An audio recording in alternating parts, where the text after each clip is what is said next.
वलसाड जिला वापी के बलीठा जकातनाका क्षेत्र में 19 करोड़ रुपए की लागत से बने अंडरपास का उद्घाटन गुजरात के वित्त मंत्री कनु देसाई ने किया। यह अंडरपास पिछले कुछ वर्षों से निर्माणाधीन था और इसके शुरू होने से वापी पूर्व और पश्चिम के बीच आवागमन सुगम हो गया है।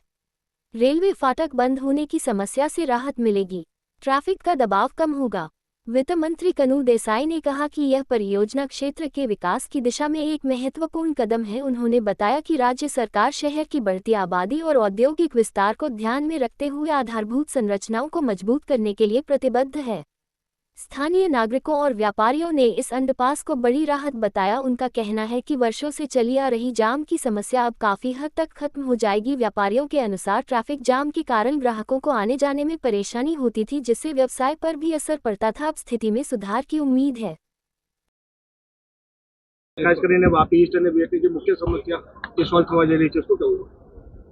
વાપી મહાનગરપાલિકા બન્યા પછી જે રીતે વાપીમાં વિકાસના કામો થઈ રહ્યા છે અને લોકોની જે આકાંક્ષાઓ હતી એને ધીરે ધીરે પૂર્ણ કરવાની દિશામાં જ્યારે સરકાર આગળ વધી રહી છે ત્યારે આજે વાપી ખાતે 20 કરોડના અંડરપાસનું લોકાર્પણ કરવામાં આવ્યું, જેના લીધે વાપી ટાઉનથી વાપી જીઆઈડીસી તરફ આવતા લોકો માટે ઘણી બધી રાહત રહેશે અને તે જ રીતે જે નવા ગામો સમાવાયા છે એ બધા ગામોના રસ્તાઓ તેમજ તેને લગતી બીજી સુવિધાઓ માટેનું પણ આજે ખાતમુહૂર્ત કરવામાં આવ્યું અને એ લગભગ 20 કરોડના કામો છે અને એની સાથે સાથે જ આજે જે આપણા ગ્રામ્ય વિસ્તાર જે નવા જોડાયા છે એના માટે પણ એક પ્રોજેક્ટ તૈયાર થયો છે અને એમાં પણ 200 કરોડના ખર્ચે ત્યાંની અંડરગ્રાઉન્ડ ભૂગર્ભ ડ્રેનેજ અને સાથે સાથે એસટીપીની પણ વ્યવસ્થા કરવામાં આવશે।